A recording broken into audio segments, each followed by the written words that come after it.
Hello and welcome to this section of the Diploma in TEFL. The one I think some people have been dreading, apprehensive about, teaching grammar. Students and teachers alike sometimes have this cloud when it comes to teaching grammar and they start to panic. Be aware that not every teacher is not expected to know everything. We supply you with a glossary so you can look at them and refer to it. Forget your quick answers. Obviously, there are worksheets for every aspect of the grammar which we supply, but we also supply quick fixes. So if someone says to you, what's the difference between some and any? They're a quick answer. Any is for questions. Do you have any chocolate? For negative answers, no, I don't have any chocolate. And some is for positive. Yes, I have some chocolate. Some is also used when we offer. Would you like some? Would you like some chocolate? Would you like some tea? They're the quick answers, and we'll help you with them all the way through this. Remember to keep it authentic, help people to understand by getting to know your students. That's come all the way through this course, getting to know your students, their likes, their dislikes, so you can give them good examples that they can identify with. When we start by teaching the alphabet, here we're learning capital letters, when to use them.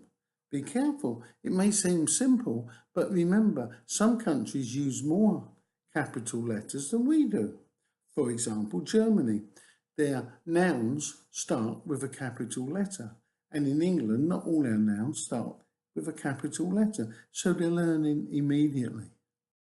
When teaching vocabulary, they're teaching the endings of words, the past participle, the present participle. This is all grammar and it will help them, especially as they go through and get higher and higher with their level. At Frisbee's, we don't do a lot of drilling. However, the basic verbs to be, to have, to do, we believe is a good way, good foundations, and to drill them so they get used to them. You can drill them at the beginning of a lesson and also at the end. It takes a few minutes. I am, you are, he, she, it is. Take it into the past. I was, you were. Into the future, I will be, you will be. And then do it with have and do. This is good foundation material. And by drilling them, they will get to register with them. And when we go on to do more complex sentences, the present perfect, the progressive, they will understand, they will have it registered here. Terminology. It's important for students to know the terminology. That's why we supply the grammar verse, so they can differentiate between nouns and verbs, adjectives, adverbs. But what we must do is go a bit more deeper than that. People say verb is a doing word, but we have two, don't we? We have state verbs and event verbs. Very different. We must make them aware of them. And also when we talk about adverbs, they explain how we do a verb. But we go into more detail because there's adverbs of frequency, occasionally, sometimes, seldomly, and also adverbs of manner. I did it carefully, I walked slowly, and lots more that we'll explore as we go through. We always start by teaching polite questions. It may seem easy, but students will query it. We don't say, can I have a drink? We say, could I have a drink? We say could to be more polite. This will help as we go through it and the levels get higher. Quite often, if you phone a hotel and you ask to book a room, quite often they'll say, how many nights did you want to stay? I did. How many nights do you want to stay? But we say the past to be polite. If you're going to buy a car, how much money did you want to spend? Not how much money do you want to spend? This is quite confusing for students. but we'll explain as we go through. One section and one topic I think quite often gets overlooked, and that's questions, asking correct questions. If you ask correct questions and understand them, it will help you when you're reading questions in exams, what you must do. It's amazing how many people don't read it or don't listen to the question and give the wrong answer. We talk about the open questions. Many people immediately learn, do you like chocolate? Yes, I like chocolate. Do you like tea? No, I don't like tea. Yes, no, yes, no. But what we do, we expand on that, so we use good open questions. And when we look at how, we go how long, how much, how many, we explain that as we go along and we explore every avenue. Which brings us on nicely to word order. Subject, verb, object, place, time. This is the standard word order, and we can build on that. We can play with it. For example, why do we put time at the beginning of the sentence? Listen, and we can teach them about intonation and stress words. So just listen. I'm going to London on Saturday. I'm going to London on Saturday. Stress word, London. The intonation goes on with it. On Saturday, I'm going to London. On Saturday, I'm going to London. The stress word here is on Saturday. We can also do it with place. So it all comes together, the intonation, the stress, and the grammar, and why we are stressing the different words. And now we come to a real minefield. Prepositions. It's very difficult because there's no logic to preposition. I think we have to accept that from the beginning, and we have to ask our students to accept it from the beginning. So what we do here, we say to them, we learn them as collocations. So when we teach in the days of the week, on Monday, on Tuesday, on Wednesday, etc., months of the year, in January, in February, at weekends, in the morning, in the afternoon, in 1987. So you learn them together, and that will become natural for them. Sometimes things change. In England, we say at weekends. I was always brought up to say at weekends. Americans say on weekends. And now that's creeping into England.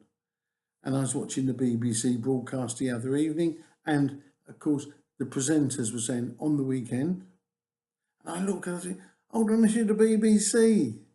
It's at weekends. Well, it's a sign of the times. So be open to those changes. When we look at collocations, don't ask. Don't try to explain why. Why do we say interested in? To depend on, to rely on. We just have to say accept it. It makes it a lot easier. And when we're teaching phrasal verbs, once again with the prepositions, in the morning we put our clothes on. In the evening we take them off. Why don't we put them off? To put off has a completely different meaning. To put off, it means to postpone.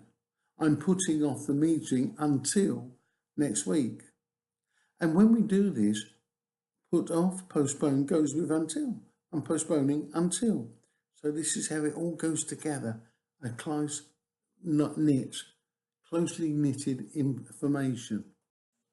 When it comes to teaching tenses, a lot of people get scared. I believe, and I teach, and I advocate that if you understand the present, you'll understand the past, you'll understand the future. Because they have the same functions, we just move time. There are little games we use by using a ticket. So if you say, I'm going to Paris, where can we go with that? We go to Paris. Can you go to America? No. Can you go to Australia? No. You go to Paris. And so we use time travel. We give them a ticket to yesterday. Can they go to the present? No. Can they go to the future? No.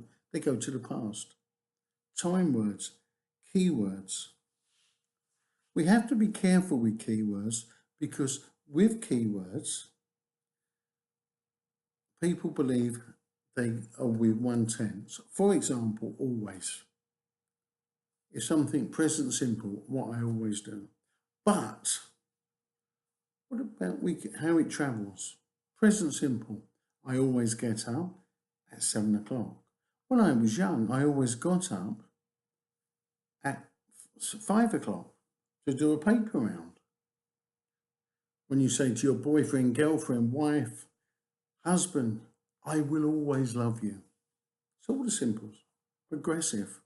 Where's Martin? He's teaching. He's always teaching. When I was young, I was always playing football. I was a lot slimmer then. I love teaching. I think I will always be teaching. So it goes with the progressive. I have always loved music. When Elvis Presley died, he had always lived in America. I don't think I'll ever leave England. And so when I pass away, I will have always lived in England. One thing is very, very important. Play with those tenses. See how they travel. Also, we've got to see how they go together because many people say, I understand the present, but how do I mix it? So we teach them how to mix it. For example, the progressive we don't use on its own. People say, if you say, I was walking to work, English people say, yes, and finish the story. I was walking to work and I met my friend David. I was walking to work and it started to rain. Progressive goes with the simple. You have to use it. And a lot of people say, why can't I say I had been to London? Because for the past perfect, you need past simple. No past simple, no past perfect.